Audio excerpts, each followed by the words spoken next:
Welcome to a short presentation of the new TCP IP-based API server for ZEISS FE SEMs. The CorrMeas automation software, which you know from my previous videos, captures a lot of images, which need to remain partly in memory while the software is used. As the ZEISS SmartSEM software is 32-bit software and the ZEISS API is based on Microsoft's 32-bit COM controls, also the software using the API used to be 32-bit. Unfortunately, 32-bit software only can access about 2 gigabytes of memory, and therefore you may run into out-of-memory situations. As CorrMeas is presenting the images like in a huge connected space, all images need to remain at least partly in memory.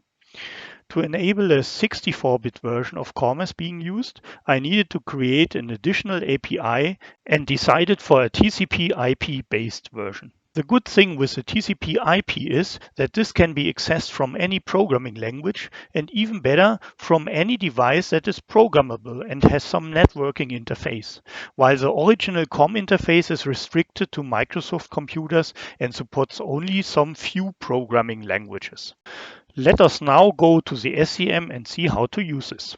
There exists a freeware program called Socket Test, which can directly access the new API. The API runs on the SEM computer and listens on port 60,000 in this example. You can connect with the socket test and send a command, for example, to read out the current magnification with the variable APMag. You can see it is returning 659 and the displayed magnification is 650.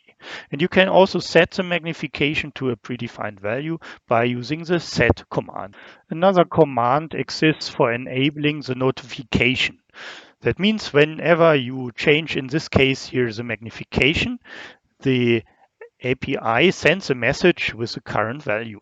This is especially important if you create a user interface and want to follow status changes of the system. By default, the new API can only be accessed from the local computer, but you can also allow remote access from an external network interface. What I have here is a Raspberry Pi. This is a small Linux computer. With the old API, the SEM was only accessible from a Windows computer, but the new API is much more open. Because TCP IP communication is so widely used, you can just ask an artificial intelligence to create an interface for you.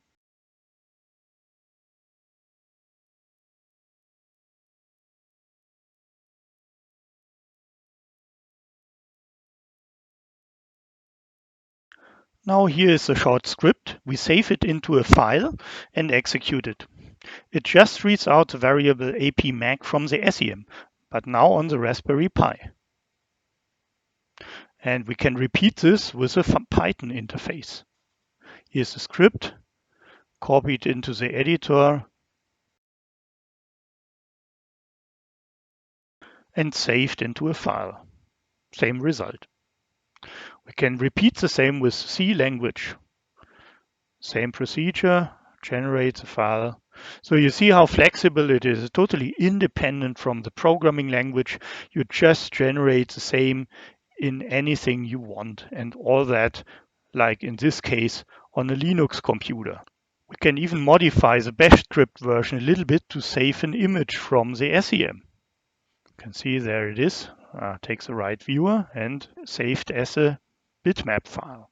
To show you the full power and flexibility, I've created a graphical SEM user interface for the Raspberry Pi.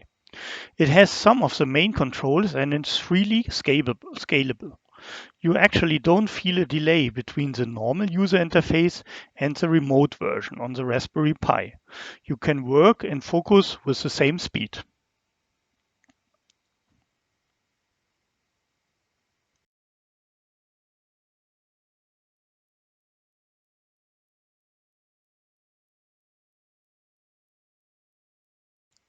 By pressing down the function keys on the keyboard and moving the mouse, you get a similar good feeling in adjusting the parameters like using the hard panel of the normal microscope.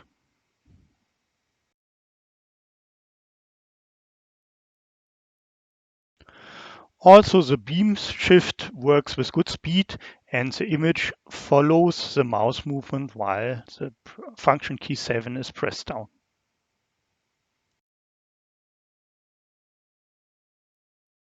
The Raspberry Pi is even capable of running multiple of these user interfaces in parallel. You can nicely see how the API notification synchronizes the movement of all the sliders.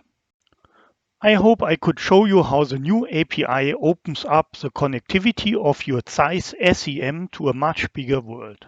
It does not matter whether you want to connect it to your own AI or control it from your mobile phone. By the way, the new API runs on all commercially produced ZEISS SEMs from about 10 years ago up to the new GeminSEM and Crossbeam series.